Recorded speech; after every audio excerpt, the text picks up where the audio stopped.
Welcome to the Better Buy, where I give you the information you need on the stuff that you want so you can make the better buy. In this video, I'm going to walk you through how I took a 360 time lapse and turned it into a dynamic video that has gotten thousands of views across all of my social media, and I don't have a large following right now. So this is the Insta360 X3, and I absolutely love this camera. This video is not sponsored. I paid for it with my own money. The link is in the description for the exact package that I bought, which was the vlogger kit.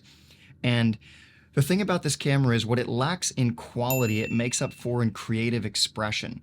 And yes, it's not as high a quality video as like a DJI Action 4 or a GoPro Hero 12 or like my Canon EOS R, but for whatever reason, people love the experience of this camera, and it's novel. It's something new that people haven't had a lot of experiences with, and so when they see it, it's kind of this curiosity, and I think that's what's causing that. But either way, I'm having a blast working with this camera. There are some things you got to be aware of as you're editing and working with the footage, and I'll try and help you with that in future videos because there's a lot to cover. But in this video, I want to focus on how I took that 360 time lapse and turned it into a dynamic video that has gotten thousands of views across my social media. So if you like this video, if there's information that helps you from it, would you please like it? Would you please comment on it? Maybe share it with a friend that's into video, because my goal is to create the best high quality content for the consumers so you can make buying decisions on the products that you're interested in. Now, as far as this camera is concerned, with the vlogger kit, you're getting this selfie stick, which is what I used. I put this whole thing on my tripod, extended it all the way up, and put weights on the bottom of the tripod and just let the thing film for a day until the battery died. And the amazing thing is that with one camera, I got this entire video experience that I could create and manipulate in post when I had extra time to work with it. And I got all of the possible angles that I could want of everything that was going on that day. And so I think there's a lot to do with these cameras that people haven't even explored yet.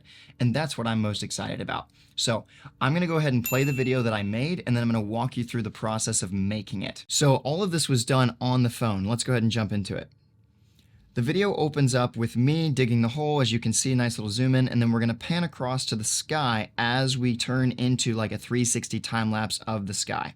This is going to then pan down and across back to the hole, letting you see exactly what I'm doing before we move out into a tiny planet and let the time lapse continue. All of this is done with just one camera. Now you can see that I zoomed in to give you an idea of what the quality looks like. Now the sun obviously helps in this case, but you can see here we're doing a nice zoom out as you kind of expand into the world, and you can see everything that's going on there, as well as the time lapse with the clouds. We're then going to transition back into a nice little tiny planet and then zoom. Look at this dynamic motion here though. All of that once again done with one camera, the way that it turned down and saw the kids playing at the beach, and then pans back to the kids playing in the hole with a nice little zoom in, and then we're going to quickly pull back out into a tiny planet as we finish with a time lapse of the sky and the kids playing in the sand. And all of this is done with just one camera. I want to just like emphasize that as much as possible, because all of the shots that you take with this camera, you just get to work with in post. And it's absolutely incredible. So I think that if you get this camera, obviously in low light, it doesn't do as well, but in a lot of lighting situations, I've found that it does plenty well enough that you will be extremely happy with the content that you can create using the camera. So let's go ahead and go into the editing experience and show you exactly what I did to create that video in post. So now I want to walk you through the editing process and how everything works in the app. Obviously you can do this on the desktop, but in this case, because I use the app, we'll go ahead and go that route. So first I'm going to open the video. Now I've downloaded the video onto the phone, and I highly recommend that you do that as well, because when you're working with it, if you're trying to edit while it's still on the camera, it's going to slow stuff down. And then obviously if you're doing it on the computer, same thing, just download it on the computer and edit from there. We're going to go ahead and pull this up, and you can see this is the video that I've made, right? It's already running through everything that I've already done with the points that I've put in there for it to move to the different screens. This is honestly a really easy process, and the only thing that you need to consider is like what you want the camera to do as you're moving through the thing. And I could make a ton of different videos using the exact same footage because of the 360 aspect. One thing I want to show you at the end is how you use the snap feature, but we'll get there later. So essentially all we're doing is, if I was to come to this point, right, let's say I'm here, this is where I want my first frame to be. I'm going to hit exit. This is what it would have normally shown, but I want it to look just like this. So we're going to come right here, and maybe I zoom in a little bit, and then I'm going to hit add. And now it's going to recognize that that's the first frame that it's going to go to. So if I back up, this is where the video starts just naturally. And if I press play, that's what it's going to go to. Now, as soon as it clears that dot, that little point, it's now going to start moving to the next point. So what you want to do is you go down the line to where you want it to be. Now, if I get rid of this point, I want you to see what happens here, because the camera's going to do something very different. Because the next point that I had set up was that 360 view of the sky, right? So because I just got rid of that middle point, watch what happens as it goes through this little motion. It's going to hit that, and then it's going to go to the left and up.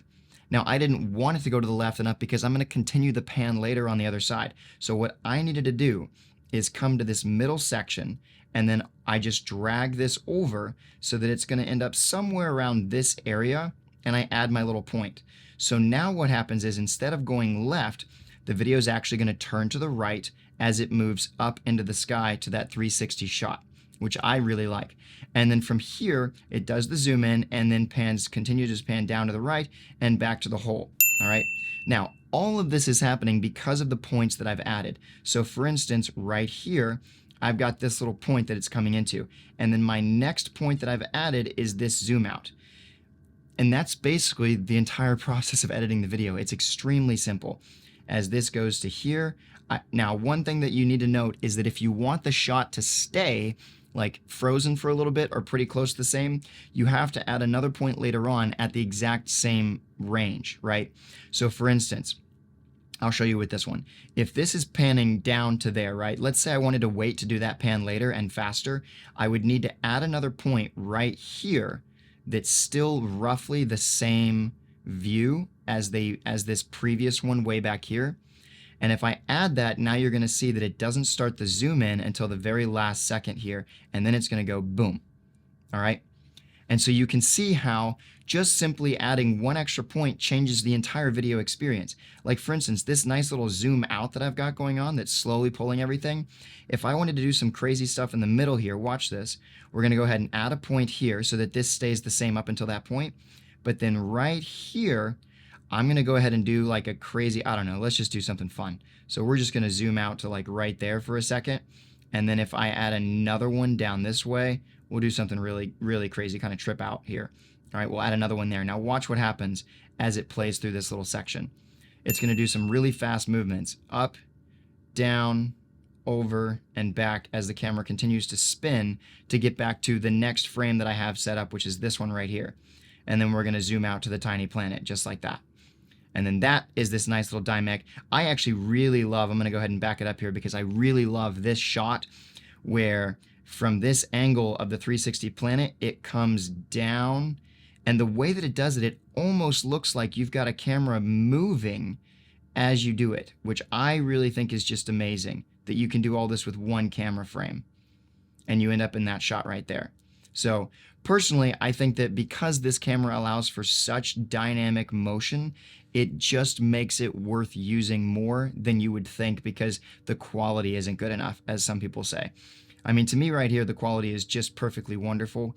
And then obviously I zoom out into this nice little tiny planet at the end, and I've got it frozen here so that it keeps that look throughout the end there. All right, and that's what the little waypoints are for. And that basically covers everything that you would do editing with the app. Now, one thing you want to be aware of is if you want to go vertical video, which I did before, all you do is change the thing right here, and now we're in vertical mode. Now, a video that I edited before using vertical mode, which I'll have playing on the side right now, actually it's that side, is slightly different because I had to go back in and edit some of the zooms for the horizontal. If you watch this, you're going to see this part's fine, but you're going to see that when it gets like the tiny planet mode and stuff, things end up a little bit different. Like this blue was a little smaller, and then you can see this pan around here. But again, basically the entire video works for vertical video mode as well. I could basically edit this out and be totally fine. So if you were someone that was working with this kind of video, what I would recommend is you edit the horizontal first, and you get that to, oh yeah, I forgot I added in that crazy little section there.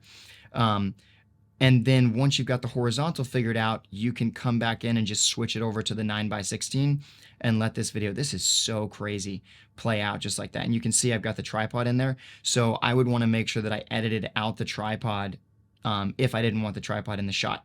all right, because that horizontal or the vertical video gives so much more. But it's not a big deal. And now I've got this entire video playing that is just a really satisfying viewer experience, I think.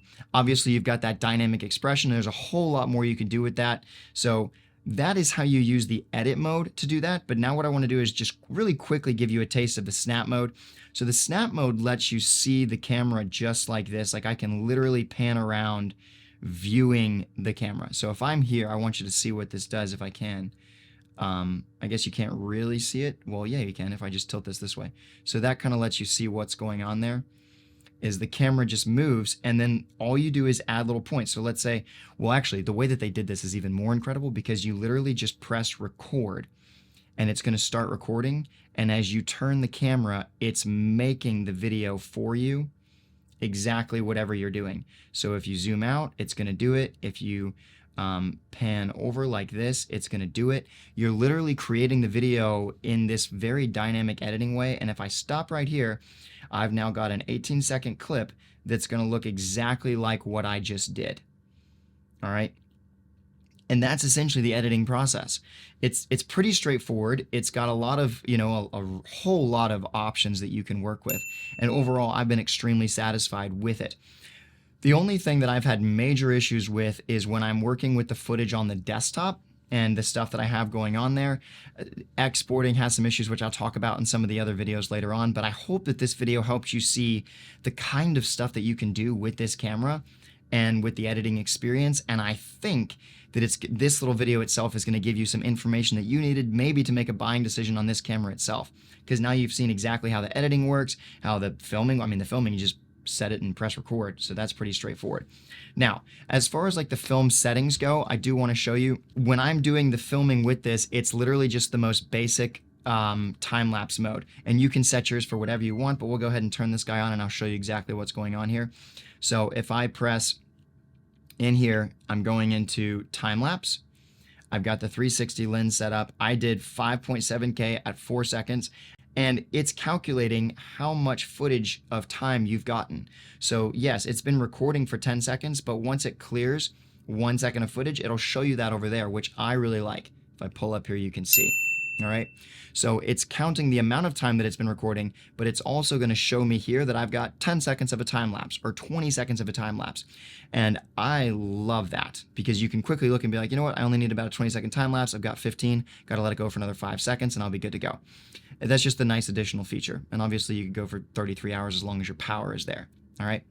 So again, my goal with this kind of content is to give you the information you need on the stuff that you want so you can make the better buy. And if this video is helping you do that, please like this content, comment down below anything that you want to know about 360 cameras. I'm working on a bunch of future content. My goal is to help you with this whole process. And you should subscribe to my channel at the end of the day, because if you subscribe, you're going to get to see all of the new content, not miss out on it. All right. Again, I hope that everything here was helpful for you in a way that, maybe is worth even bookmarking so you can watch it again later. And if nothing else, I hope that I get to see you in the next one.